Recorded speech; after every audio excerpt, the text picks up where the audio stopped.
Hello everyone, I Harish welcome you all.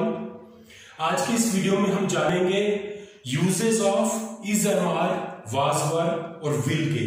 ये सारी helping verbs हैं और जब भी हम किसी ट्रांसलेशन की शुरुआत करते हैं यानी ट्रांसलेशन करना सीखना शुरू करते हैं तो हम सबसे पहले इन्हीं हेल्पिंग वर्ब्स को सेंटेंसेस में प्रयोग करके ट्रांसलेशन की शुरुआत करते हैं। तो आइए शुरू करते हैं। तो चलिए सबसे पहले देखते हैं इज एम आर को। Is am are present tense को रिप्रेजेंट करती हैं। इज एम आर जहां पर भी लिखी हुई है इसका मतलब यह है कि यहां पर प्रेजेंट टेंस की बात हो रही है। प्रेजेंट टेंस यानी वर्तमान काल की बात हो रही है। तो इज का मतलब होता है और ये सिंगुलर सब्जेक्ट के साथ यूज किया जाता है। सिंगुलर सब्जेक्ट कौन से होते हैं? He, she, it, a name. A name का मतलब एक नाम, कोई नाम के साथ, और दिस, दैट के साथ हम इज का प्रयोग करते हैं क्योंकि ये सारे सिंगुलर सब्जेक्ट हैं। एम का मतलब होता है हूं, एम का मतलब हूं, और ये यूज किसके साथ होता है? ये अकेला आई के साथ। आई के साथ एम का प्रयोग किया जाता है। अगला है आर जिसका मतलब होता है हैं या हो, और ये प्लूरल सब्जेक्ट के साथ इसको प्रयोग किया जाता है। और ये तीनों ही रिप्रेजेंट किसको करते हैं? प्रेजेंट टेंस को, वर्तमान काल को। अभी की बात जब करनी होती है तो तब हम प्रयोग करते हैं इज एम आर का। ये प्रेजेंट टेंस यहां पर भी लिखा हुआ है इज एम आर, ये तीनों रिप्रेजेंट करते हैं वर्तमान काल को। इज एम आर अगर किसी भी सेंटेंस में लिखे हुए हैं तो इसी से हमें ये एक मैसेज आता है कि यहां पर प्रेजेंट टेंस की बात हो रही है, ये वर्तमान की बात हो रही है। अब देखिए इनके यूजेस। इज को हम यूज करते हैं सिंगुलर सब्जेक्ट के साथ। अब जैसे he is a boy, he is a boy, वह एक लड़का है। तो ही क्या है? ही एक प्रोनाउन है। और कैसा प्रोनाउन है? सिंगुलर सब्जेक्ट प्रोनाउन है। ही इज अ बॉय, वह एक लड़का है। दूसरा एग्जांपल देखते हैं। शी इज रीडिंग, वह पढ़ रही है। पढ़ रही है, यहां पर इसका अर्थ क्या आ रहा है? शी इज रीडिंग, वह पढ़ रही है। इसका मतलब वर्तमान में पढ़ रही है, इस समय की बात हो रही है और वो पढ़ रही है। ए नेम, किसी नेम के साथ देखते हैं। राम इज वॉकिंग, राम घूम रहा है। राम इज वॉकिंग, इसका अर्थ क्या निकल रहा है? राम घूम रहा है, यानी वर्तमान काल में इस समय, जो समय अभी चल रहा है, इसमें राम घूम रहा है। अब देखते हैं एम को। एम का एक ही जगह पर यूज होता है आई के साथ। मैं की जब बात करनी होती है तो मैं के लिए हम प्रयोग करते हैं आई, और इसके साथ एम का प्रयोग होता है क्योंकि मैं एक शिक्षक हूं, मैं एक टीचर हूं, मैं घूम रहा हूं, मैं दौड़ रहा हूं, मैं खेल रहा हूं, तो मैं के साथ हूं का प्रयोग किया जाता है। इसलिए आई के साथ हम लगाते हैं एम को। एग्जांपल देख लेते हैं, एक एग्जांपल देख लेते हैं। आई एम ए टीचर, मैं एक अध्यापक हूं, मैं एक शिक्षक हूं। आई एम अ टीचर, तो आई के साथ एम का प्रयोग होता है। आर को देख लेते हैं। We are going to market, we are going to market. We कैसा सब्जेक्ट है? वी एक प्लूरल सब्जेक्ट है और इसके साथ हमने प्रयोग किया आर को। आर का मतलब है हैं का मतलब होता है एक से ज्यादा है अकेला लिखा हुआ है और है के ऊपर यहां पर बिंदी लगी है, इसका मतलब है एक से ज्यादा की बात हो रही है। यहां पर वी क्या है? वी एक प्लूरल सब्जेक्ट है, इसीलिए इसके साथ हमने आर का प्रयोग किया। We are going to market, हम बाजार जा रहे हैं, यानी वर्तमान अभी की बात हो रही है, हम बाजार जा रहे हैं। अब बात करते हैं वाज और वर की, जो रिप्रेजेंट करते हैं पास्ट को, यानी भूतकाल को, जो चीज बीत चुकी है। वाज का मतलब होता है था और ये सिंगुलर सब्जेक्ट के साथ प्रयोग किया जाता है। आई, ही, शी या एक नाम, ये क्या है? ये सिंगुलर सब्जेक्ट है और इनके साथ प्रयोग किया जाता है वाज का। वर ये क्या है?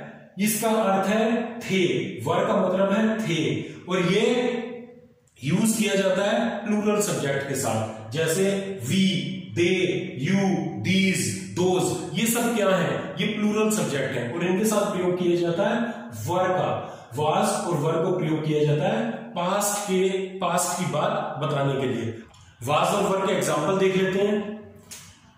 I was in the class. I was in the class, मैं कक्षा में था। अब था यहां पर यह बता रहा है कि पास्ट की बात है, ये अभी की बात नहीं है, ये पहले की बात है, इसीलिए यहां पर वाज वर्ब के साथ लिखा हुआ है, ये पास्ट को रिप्रेजेंट करते हैं। आई कैसा सब्जेक्ट है, आई एक सिंगुलर सब्जेक्ट है, इसके साथ हमने प्रयोग किया वाज का। I was in the class, मैं कक्षा में था। एक और देख लेते हैं, she was dancing. She was dancing, वह नाच रही थी। शी कैसा सब्जेक्ट है, शी एक सिंगुलर सब्जेक्ट है और इसके साथ प्रयोग किया गया वॉज का। यहां था या थी, था या थी, यहां पर अकेला था लिखा हुआ है, लेकिन वॉज का मतलब था या थी भी है। तो शी वॉज डांसिंग, वह नाच रही थी। क्या वो अभी नाच रही है? नहीं, यहां पर हम कह रहे हैं शी वॉज डांसिंग, वह नाच रही थी, यानी पास्ट में। तो इसलिए हमने पास्ट की बात है, इसलिए हमने शी के साथ प्रयोग किया वॉज का। शी वॉज डांसिंग, वह नाच रही थी। आप देखते हैं वर को, वर का मतलब है थे और इसका प्रयोग किया जाता है प्लूरल सब्जेक्ट के साथ, यानी एक से ज्यादा सब्जेक्ट है। अगर सब्जेक्ट की गिनती एक से ज्यादा है तो तब हम प्रयोग करते हैं वर का थे के अर्थ के लिए, और बात जब पास्ट की करनी हो। या वर का एग्जांपल देख लेते हैं, we were in the park. We were in the park, हम पार्क में थे। तो पार्क में थे का मतलब क्या है? पास्ट की बात हो रही है, अभी की बात नहीं हो रही है। तो पास्ट का इसलिए हमने लगाया वर को, पास्ट के लिए हमने प्रयोग किया वर को। वर का मतलब है थे, और यूज किसके साथ किया? यूज किया वी के साथ। वी का मतलब हम, यानी एक से ज्यादा सब्जेक्ट है, सब्जेक्ट सिंगुलर नहीं है। यहां पर वी क्या है? वी का मतलब हम, और हम एक प्लूरल सब्जेक्ट है, इसलिए यहां पर वी के साथ यूज किया गया है वर को। वर का एक और एग्जांपल देखते हैं, दे वर वॉकिंग।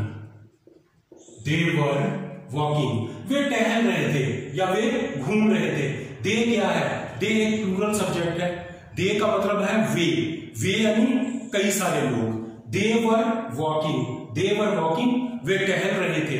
तो दे एक प्लूरल सब्जेक्ट है, इसलिए हमने यहां पर इसके साथ प्रयोग किया वर को। दे वर वॉकिंग, वे घूम रहे थे। पास्ट और प्रेजेंट में यूज होने वाली helping verbs is, am are और वाज वर्ब को हमने देखा। अब देखते हैं फ्यूचर में यूज होने वाली हेल्पिंग वर्ब विल या विल बी।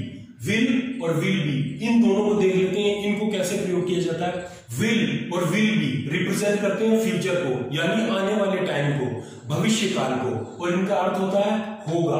और सबसे मजे की बात यह है कि विल या विल बी का प्रयोग आप चाहे सिंगुलर सब्जेक्ट, चाहे सिंगुलर हो या प्लूरल हो, किसी के भी साथ कर सकते हैं। इसमें यहां पर इसको बांटा नहीं गया है कि सिंगुलर के साथ ये यूज होगा, प्लूरल के साथ ये होगी, ये यूज होगा। आप सिंगुलर या प्लूरल दोनों सब्जेक्ट के साथ विल या विल बी का प्रयोग कर सकते हैं। एग्जांपल देखेंगे और क्लियर हो जाएगा। देखिए, विल को सिंगुलर सब्जेक्ट के लिए पहले यूज करते हैं। I will go,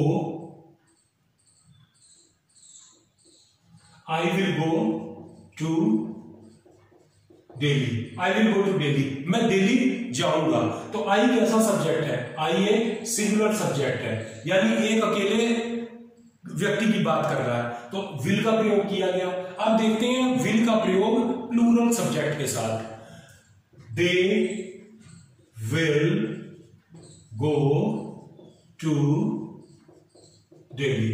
they will go to Delhi, they क्या है? दे एक प्लूरल सब्जेक्ट है। दे का मतलब है वे यानी एक से ज्यादा लोग, कई सारे लोग। They will go to Delhi, तो यहां पर सिंगुलर के साथ भी विल का प्रयोग, दे के साथ जो कि एक प्लूरल सब्जेक्ट है, इसके साथ भी विल का प्रयोग। विल का एक और एग्जांपल देखते हैं, we will play in the evening.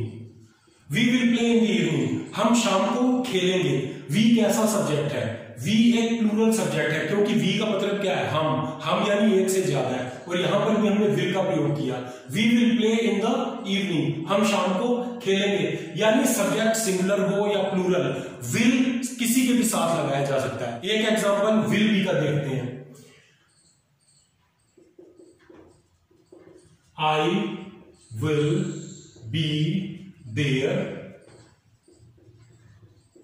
Tomorrow, I will be there tomorrow, मैं कल वहां पर होऊंगा, मैं कल वहां होऊंगा। They will be there tomorrow. They यहां पर फिर हमने प्लूरल सब्जेक्ट को यूज किया और उसके साथ will be, I will B और दे विल बी। आई एक सिंगुलर सब्जेक्ट था और दे एक प्लूरल सब्जेक्ट है, दोनों के साथ विल बी का प्रयोग किया। यानी विल और विल बी का प्रयोग करने के लिए हमें यह नहीं देखना पड़ता कि सब्जेक्ट सिंगुलर है या प्लूरल है। आई होप ट्रांसलेशन की शुरुआत करने वाली इन हेल्पिंग वर्ब्स का प्रयोग is M-are, was were, will और विल बी का प्रयोग अब आप अच्छे से समझ गए होंगे। ये जानकारी पसंद आई हो तो इस वीडियो को लाइक कीजिए, इस चैनल को सब्सक्राइब कीजिए और इस चैनल की सारी वीडियोस को शेयर कीजिए अपने फ्रेंड्स और रिलेटिव्स के साथ।